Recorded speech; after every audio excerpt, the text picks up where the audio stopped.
అంతే. ప్రైవేట్‌లో అయితే నొప్పి రాదు. గవర్నమెంట్‌లో అయితే నొప్పొస్తది అని మాట్లాడింది.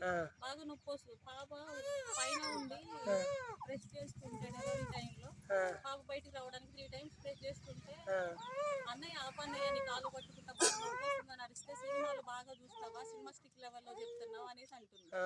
ప్రతి ఒక్క నెగ్లెక్ట్. పేరు రాసిన దగ్గర తప్పు రాసు, వాళ్ళు తప్పు రాసుకున్నా మళ్ళీ క్లియర్ చేసుకోవడానికి వెళ్ళాక కూడా అక్కడ కూడా డబ్బులు అడిగారంట మా ఆయన్ని డబ్బులు అడిగితే నేను ఎందుకు ఇవ్వాలి, మీరు కదా తప్పు రాసుకుంది అనేసి మా ఆయన అనేసరికి సైలెంట్ అయ్యారంట. ఎవరు ఇష్టం వచ్చినట్టు వాళ్ళు బిహేవ్ చేస్తున్నారు. ఆపరేషన్ చేసి అక్కడ పడేశారు కానీ ఎవరు పట్టించుకునే నాదుడే లేరు అక్కడ. అంతా వాళ్ళ ఇష్టరాజ్యం అయిపోయింది. గవర్నమెంట్ హాస్పిటల్లో ఇంత మరి రేపు పొద్దున అస్సలు లేని వాళ్ళు వెళ్తే వాళ్ళ పరిస్థితి ఏంటి? పాలు కూడా పేషెంట్లకు పోసే పాలు కూడా నీళ్ళ పాలే. ఆ ఫుడ్ సరిగా ఉండదు. ఎవరి ఇష్టం వచ్చినట్టు వాళ్ళు లోపలికి ఎవరు పడితే వాళ్ళు వచ్చేస్తున్నా పట్టించుకోరు. అసలు అంత నొప్పి వస్తుందంటే కూడా ఏం పట్టించుకునేది లేదు. శ్రావణి కుమారి, మా ఫాదర్ వాళ్ళది వచ్చేసి గుంజుగూడెం కొత్తూరు విలేజ్. నేను డెలివరీ కోసమని భద్రాచలం ఏరియా హాస్పిటల్కి వెళ్ళాక డెలివరీ టైంలో ప్రతి ఒక్కరు లంచాలు తీసుకుంటున్నారు.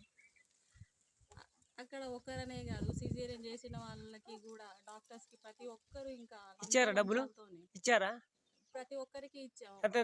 డెలివరీ రూమ్ లో నుంచి వచ్చాక మా ఆయన దగ్గర 500, ఇంజెక్షన్ కనేసి 1600, బయట నర్సులకు వచ్చేసి 300, ఊడ్చే వాళ్ళకి 100, క్లీన్ చేసిన వాళ్ళకి అంతే.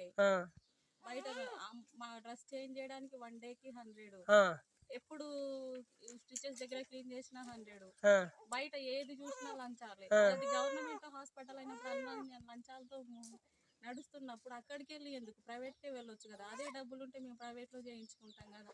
డాక్టర్ ప్రమీల రాణి కూడా అంతే. బాగా పెయిన్ వస్తుంది అంటే